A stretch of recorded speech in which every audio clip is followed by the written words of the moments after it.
Hello nursing officers, nurses एम में आपका दोबारा से स्वागत है। वेलकम। बने रहिए हमारे साथ। नेक्स्ट टॉपिक डिस्कस करते हैं। पायरेक्सिया वाइटल साइन का एक टाइप है और पायरेक्सिया के अंदर नॉर्मली पायरेक्सिया फीवर कहलाता है। We called normally fever due to any infection, any changes of external environment. तो इसी को ध्यान में रखते हुए नेक्स्ट हम इस टॉपिक को डिस्कस करेंगे। नॉर्मली क्वेश्चन पुट आउट किया जाता है कि टाइप्स ऑफ फीवर, कितने प्रकार की फीवर है वो पाई जाती है बॉडी के अंदर। तो पहला देख लेते हैं राइज टेम्परेचर। कितने तरीके से टेम्परेचर को राइज किया जाता है। राइज नॉर्मल टेम्परेचर से 98.6 नॉर्मोथर्मिया जिसको बोलते हैं, उससे ऊपर अगर बॉडी का टेम्परेचर चला जाए तो इसको राइज टेम्परेचर बोला जाता है। राइज टेम्परेचर, बॉडी टेम्परेचर का राइज होना। नेक्स्ट माना जाता है कि बॉडी का जो सेलुलर मेटाबॉलिज्म है, सेलुलर फंक्शन है, जो भी सेल का एक फंक्शन होता है वो कितने टेम्परेचर के बीच में अपना फंक्शन वो कैरी आउट कर पाती है। तो सेल का जो नॉर्मल फंक्शन है वो 34 से लेके 41 सेल्सियस के बीच में होता है, जिसको फ़ारेनहाइट के अंदर 94 से लेके 106, 94 से लेके 106, 94 टू 106 फ़ारेनहाइट के बीच में ये अपना नॉर्मल वर्क करती है। तो जो भी डाटा रिप्रेजेंट किया जा रहा है वो काफ़ी जगह से रिसर्च करके हम पुट कर रहे हैं, तो एरर होने के कोई चांस नहीं है। कोई नर्सिंग साथी ये बोले कि सर ये एरर हो सकता है, तो एरर होने का कोई चांस नहीं है, क्योंकि पूरी रिसर्च और टाइम देकर इन चीज़ों को हम पुट करते हैं इधर, ताकि आपको कहीं और ना घूमना पड़े और एक ही चैनल पे आपको सारी चीज़ें अवेलेबल हो सके। तो next low pyrexia 99 to 100 Fahrenheit. 99 Fahrenheit से लेके 100 फ़ारेनहाइट तक माना जाता है। फीवर जो अपने कम लेवल पे है उसको लो पायरेक्सिया बोलते हैं।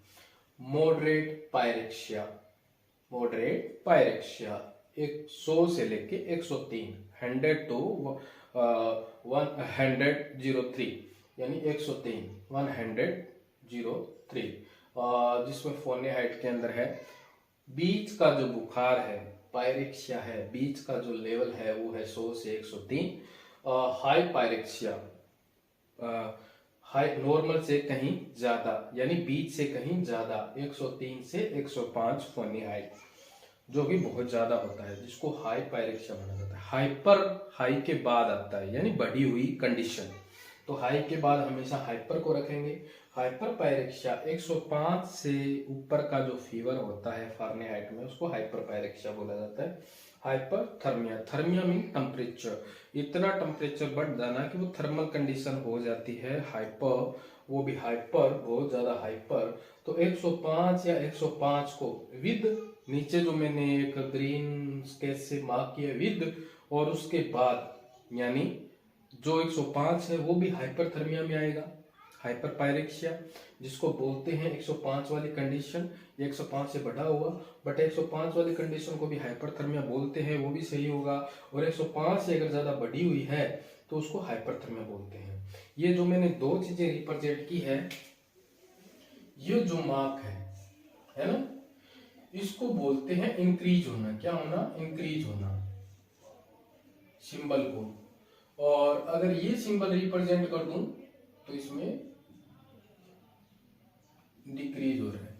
जो चिड़िया की जैसी चोंच दिखाई दे रही है इसमें इंक्रीज हो रहा है, और इसके अंदर जो रिवर्स सिंबल दिखाई दे रहा है इसके अंदर चीजें डिक्रीज हो रही है। तो इस सिंबल से आपको कंफ्यूजन नहीं होना है, कंफ्यूज नहीं होना है। तो जो चीजें मैंने शॉर्टली लिखी है उनको समझते चलना है, ठीक है। और बुक्स में नोट करते रहना है इन डाटा को, क्योंकि ये याद नहीं रहता है। तो आप नोटबुक में इसको नोट करेंगे। नॉर्मोथर्मिया, इयोथर्मिया, ईयूथर्मिया, ईयूथर्मिया अगर भी आए, अगर ईयू लगाए, अगर ईयू लगाए तो वो भी नॉर्मल कंडीशन। यूपीनिया, ईयूथर्मिया, तो कई बार ईयू लगाता है ईयूथर्मिया का, तो वो भी नॉर्मल होता है 98.6 फ़ारेनहाइट, ठीक है। तो ये EU आपका लगा होगा नॉर्मोथर्मिया के साथ में, तो ये भी नॉर्मल होगा। उसके बाद में हाइपोथर्मिया, टेम्परेचर का डाउन होना। हाइपो मीन कम, हाइपर मीन ज्यादा, तो hypothermia below to 95 degree Fahrenheit से कम होना। सब नॉर्मल टेम्परेचर, वो सब नॉर्मल का मतलब होता है आधा, सब मीन आधा, हो भी सकता है नहीं भी हो सकता है, असमंजस वाली कंडीशन होती है, कंफ्यूजन कंडीशन होती है टोटली। तो सब नॉर्मल 95 to 98, अगर हमें कंफर्म नहीं हो टेम्परेचर और रेगुलेशन के अकॉर्डिंग हो रहा है तो वो 95 to 98 हो सकता है। फिर चलते हैं ये टर्म्स थी कितने तरह की फीवर होती है, जिसको मेडिकल साइंस के अंदर एज नर्सिंग ऑफिसर आप डॉक्यूमेंटेशन करेंगे तो इसी तरह से आपको लिखना होता है, ठीक है। और उसके बाद में कॉम्पिटिटिव एग्जाम में भी पूछा जाता है। उसके बाद में टाइप्स ऑफ पायरेक्सिया, कितने तरह की बुखार होती है, कितनी तरह की फीवर होती है, how many types of fever. तो फर्स्ट आता है ऑनसेट इन्वेजन। ऑनसेट यानी हाथों हाथ, सडनली।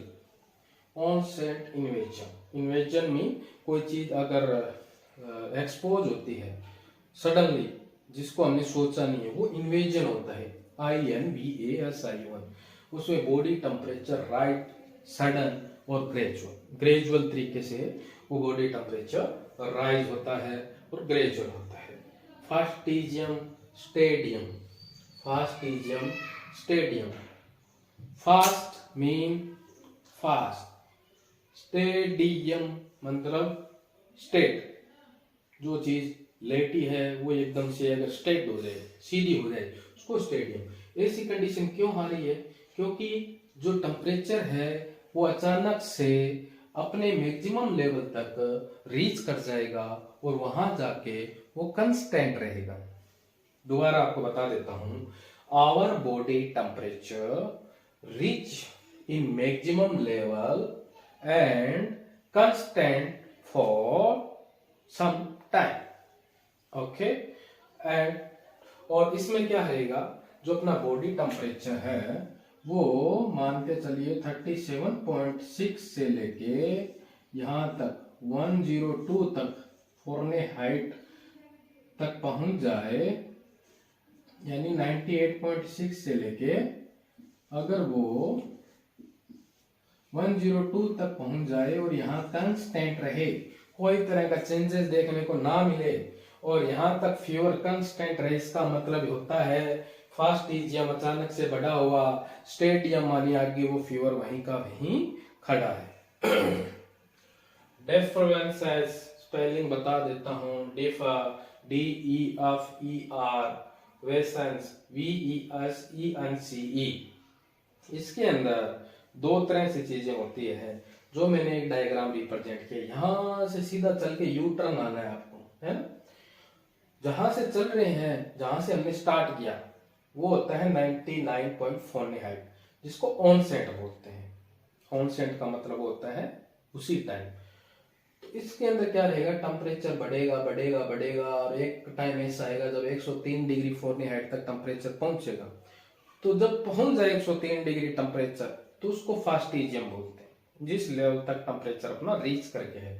उसके बाद वो टेम्परेचर घटेगा घटेगा घटेगा घटेगा और लास्ट तक आएगा और डिक्लाइन तक पहुंच जाएगा, यानी वो चीजें वापस मुड़ के नॉर्मल हो रही है। डिक्लाइन का मतलब हो रहा है कोई चीज स्लो डाउन हो रही है नीचे की साइड, और ऑनसेट का मतलब है जहां से चीजें स्टार्ट हो रही है। फास्टिजियम का मतलब है वहां तक रीच कर गई है। तो डिफरेंसेस में दो तरह का होता है, ऑनसेट एंड डिक्लाइन। उसके बाद में डिफरेंसेस का एक टाइप है क्राइसिस।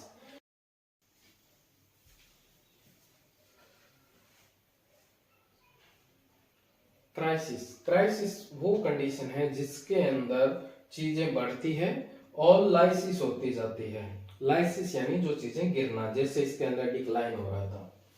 क्राइसिस मीन ऑनसेट यानी जब से वो चीजें एकदम से स्टार्ट होती है, तो उसके साथ में क्राइसिस जैसी कंडीशन हो तो वो चीज बहुत ज्यादा फास्ट हो जाती है और आगे चल के फास्टिजियम हो जाती है और लास्ट में डिक्लाइन हो जाती है। लाइसिस यानी जिग जैग टाइप से वो नीचे डाउन होती जाएगी। तो क्राइसिस में बढ़ा और फिर जिग जैग कंडीशन के अंदर लाइसिस हुआ। इसके दो टाइप है, true crisis and false crisis. जिसके अंदर पेशेंट का टेम्परेचर है वो फॉल होता है, पेशेंट का टेम्परेचर है वो फॉल डाउन होता है, जिसमें कंडीशन है पेशेंट की इंप्रूव होती है। ट्रू यानी सच। इसके अंदर है जैसे का वैसा बताया गया है कि इसके अंदर डिफरेंसेस जैसी कंडीशन के अंदर अगर क्राइसिस कंडीशन होती है, क्राइसिस जैसी कंडीशन आती है, तो ट्रू क्राइसिस उसको बोलेंगे जिसमें पेशेंट का टेम्परेचर फॉल होता है और condition some time after improve हो जाती है। फॉल्स क्राइसिस मीन ऐसी कंडीशन जिसके अंदर पेशेंट का टेम्परेचर फॉल डाउन होगा, सेम रहेगा दोनों के अंदर pattern, but condition not improve, patient की कंडीशन इंप्रूव नहीं हो रही, क्योंकि यहाँ पे ये फॉल्स क्राइसिस है, इसका भरोसा नहीं किया जा सकता। फॉल्स यानी झूठ, फॉल्स क्राइसिस झूठा क्राइसिस जिसको बोला जाता है। डी में कंस्टेंट फीवर, एक ऐसा फीवर जो चलता रहता है। कंटिन्यू फीवर, कंस्टेंट फीवर को ही कंटिन्यू, कंस्टेंट मीन बना रहना, अपनी जो रियल सिचुएशन है उसमें वो रेगुलरली बना रहता है, ठीक है। उसके अंदर continue fever, varies temperature not more than 2 degree Celsius, इसको लिख लीजिए। Constant fever is a our body temperature not varies VARIES, varies between not more than 2 degree Celsius, morning and evening. Our body temperature not varies more than 2 degree Celsius in morning and evening, and not normal reach in week, within week. इसके आगे लिख सकते हो not normal body temperature reach in a week, week के अंदर normal नहीं पहुंचता है। फिर आता है सेकेंड रिमिटेंट फीवर, इसी का एक टाइप है। कंस्टेंट को एक दूसरी तरीके से बताया गया है कि दूसरा बुखार जिसमें थोड़ा अंतर देखने को मिलता है वो remittent fever, REMITTENT, remittent fever.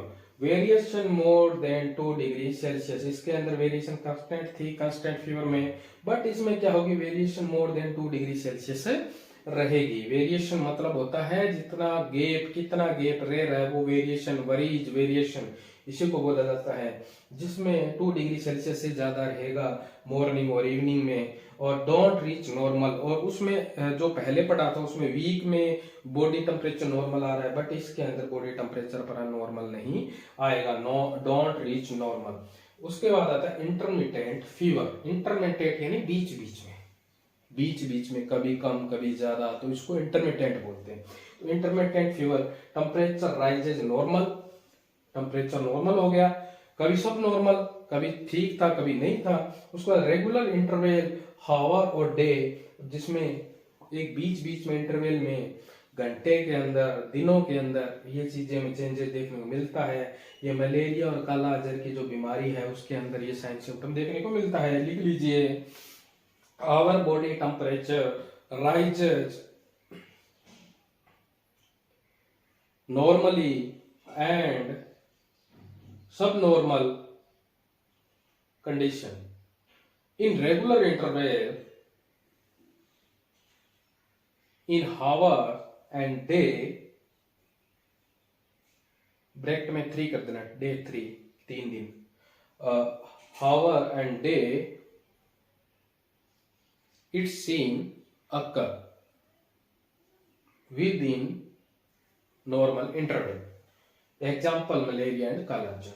तो आगे के इसके टाइप है, के तक टाइप आएंगे, कहां तक आए हैं, अफ तक आए, के तक इसके आगे टाइप आएंगे। तो इसको कंटिन्यू करते हैं। तो लेट्स सी नेक्स्ट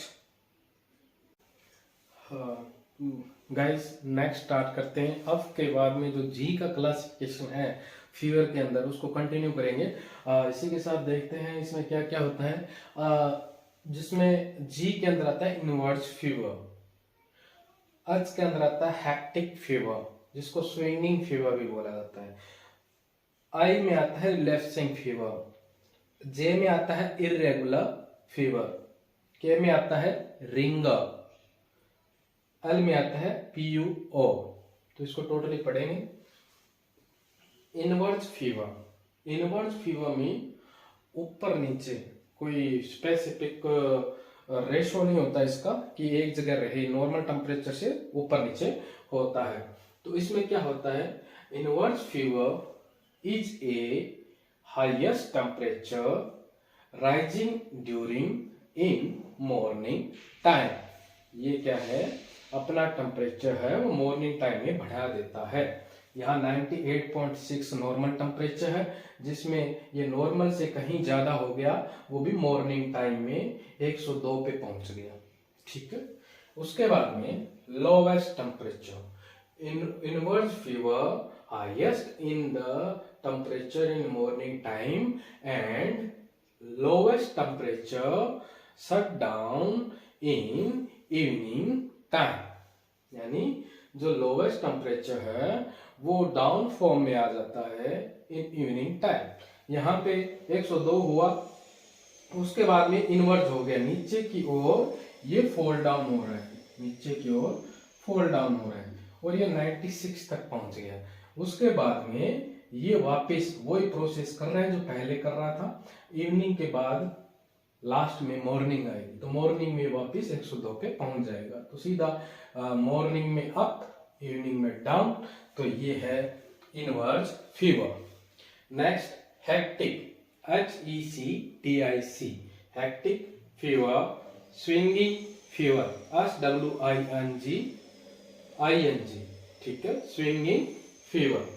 इसमें क्या होता है, difference between the high and low is very great. Mean जो difference between the temperature is occurrence very high and low in is very great। ठीक है, इसमें 98 फॉरेनहाइट पॉइंट्स मैंने डाले, 98.1, 98.2, 98.3, 98.5 ऐसे करके 98.10 तक चलेगा, ये नॉर्मल है। इसके बाद में जो टेम्परेचर है अगर वो 96 हो जाता है और उसके बाद सीधा अगर 105 हो जाता है तो इनके बीच का जो डिफरेंस है वो इसको बोलेंगे hectic fever. Difference between high and low is very great in temperature. उसके बाद आता है रिलैप्सिंग फीवर। रिलैप्सिंग फीवर उसको बोलते हैं जिसके अंदर ब्रीफ फेब्राइल फीवर होती है। In patient temperature have a rises and condition occurrence brief febrile fever। अब आपके मन में आ रहा होगा सर ब्रीफ तो पता है, कंडीशन वेरी सीवियर है, क्रिटिकल कंडीशन है, और उसके बाद फेब्राइल क्या है? फेब्राइल वो है जिसके अंदर 100 अगर फॉरेनहाइट से टेम्परेचर ऊपर बढ़ता है तो उस कंडीशन के अंदर पेशेंट को सीजर आना स्टार्ट हो जाता है। सीजर यानी कन्वर्जन आना स्टार्ट हो जाता है और ये रिपीटेड होता रहता है। इस कंडीशन को बोल देते हैं रिलैप्सिंग फीवर। फिर आता है जे पे इर्रेगुलर फीवर। इर्रेगुलर फीवर, इस फीवर को इर्रेगुलर माना जाता है। इस फीवर के अंदर किसी तरह का कोई पैटर्न नहीं होता। तो इसके अंदर देखते हैं irregular fever can't classify any group of fever. इसको लिख सकते हैं in which situation the fever not classify can't be classified according to any fever group of fever। ठीक है, और उसके बाद में लिख सकते हैं रिंगर्स, जिसके अंदर रिंगर्स का मतलब होता है शिवरिंग, बहुत ज्यादा शिवरिंग कंडीशन अगर आ रही है वो रिंगर होती है। ठीक है, तो इसका रिंगर के अंदर होता है severe rises temperature and severe shivering, जिसके अंदर जो सीवियरली बहुत ही घातक स्थिति होती है, सीवियर राइजेस अचानक से बढ़ना, टेम्परेचर तापमान एंड शिवरिंग, साथ में सर्दी भी लगना, एक पेशेंट को शिवरिंग लगना, ये होता है रिंगर। ठीक है, जिसमें नेक्स्ट आता है POU, pyrexia of unknown origin. एक ऐसी फीवर पायरेक्सिया जिसके अंदर कोई अननोन ओरिजिन है, जैसे अननोन नंबर से हमें कॉल आता है जिसे हम जानते नहीं किसका कॉल है, उसी तरह से पायरेक्सिया का अननोन है, जानते नहीं है किस तरह का पायरेक्सिया है, तो इसको अननोन ओरिजिन पायरेक्सिया बोला जाता है, जिसमें 3 वीक तक पर्सन को डायग्नोसिस करना बिल्कुल मुश्किल होता है। लास्ट वीक अगर डायग्नोस करते हैं तो इसका डायग्नोस नहीं हो पाता कि बार बार इसको 3 वीक से कंटिन्यूस फीवर क्यों आ रहा है। तो इसके अंदर 3 वीक से कंटिन्यूस पेशेंट को फीवर है और लास्ट वीक उसका डायग्नोसिस नहीं हुआ, diagnosis is not possible in last week. ठीक है, तो ये हमारा फीवर का टॉपिक कंप्लीट हुआ। तो अगर मैंने अच्छा पढ़ाया है, अगर आपको अच्छा लगा है कि हाँ सर ने कुछ तो हमारे लिए किया है जो हमारे बेनिफिशियल है, तो प्लीज चैनल को सब्सक्राइब कीजिएगा और नेक्स्ट अपने साथियों को, क्लासमेट्स को और कॉम्पिटिटिव एग्जाम की तैयारी करने वाले जो स्टूडेंट्स हैं उनको रेफर जरूर करिएगा। Thank you very much. मिलते हैं नेक्स्ट पल्स टॉपिक में जो इसी का एक पार्ट है। Thank you.